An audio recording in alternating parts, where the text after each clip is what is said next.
I'm an anthropologist. I got very interested in South Asia when I was an undergraduate, and I ended up deciding to go to anthropology studies for a master and a PhD. And I did my field research in Nepal.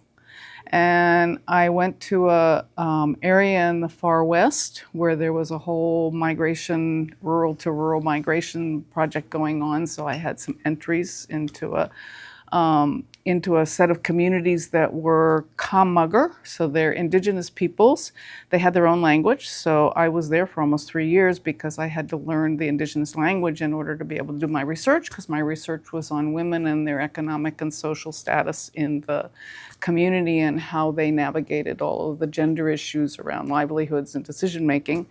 And it was a very, very strong culture, very, very unique culture, but very poorly appreciated by the higher castes or the other ethnic peoples. So they had always struggled to have their livelihoods and really make their way.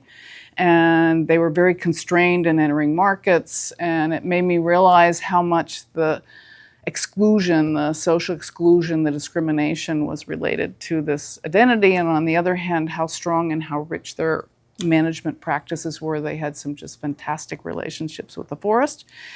After I finished my PhD, I was lucky to get a consultancy to go back to Nepal and visit a whole set of other communities because the government was starting a new project with money from the World Bank and USAID.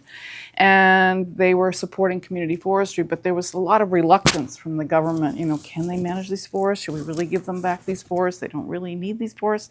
And yet you would see every place I went, there were really strong communities, really strong relations with their forests. There was a lot of history. There was a lot of religious significance. And then I just got a bug of wanting to work on forestry. So I kept getting hired by the World Bank to go to India, to different states. And again, you could see there was this big misfit between government owns the forest, government decides what happened to the forest, and then all these local people who've been using the forest, who live in the forest, and there was the beginnings of a movement for land rights, which Arvind was very instrumental in, but I hadn't met him yet.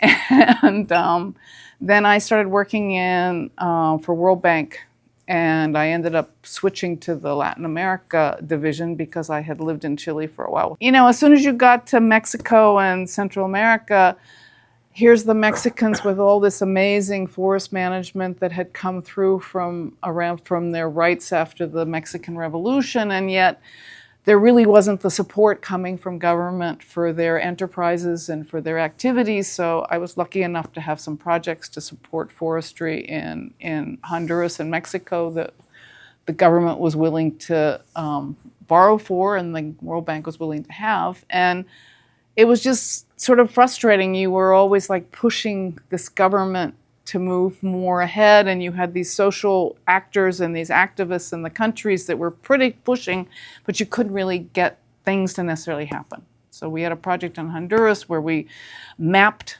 with global environment money all of the land rights of the Afro-descendants and the Indigenous Peoples along the northern coast of Honduras, of which there are just incredible number of communities.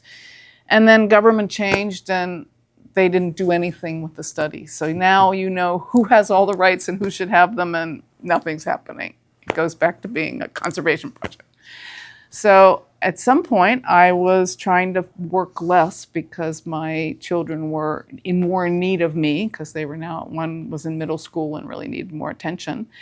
And I ran into Andy on the bike path after he had left the World Bank to form Forest Trends with Michael Jenkins, and he was head of programs, and they were going to do a program on communities. So he said, just come to Forest Trends for a while. So I went to Forest Trends on a development assignment and started working with the whole issue of community forestry and markets, and began to see how many constraints there were because the investors didn't really trust them, and their rights were recognized in some places but not completely. By then, Forest Trends was working much more, Arvind and Andy, with all of these issues around land and tenure. The study was being done of who owns the world's forests.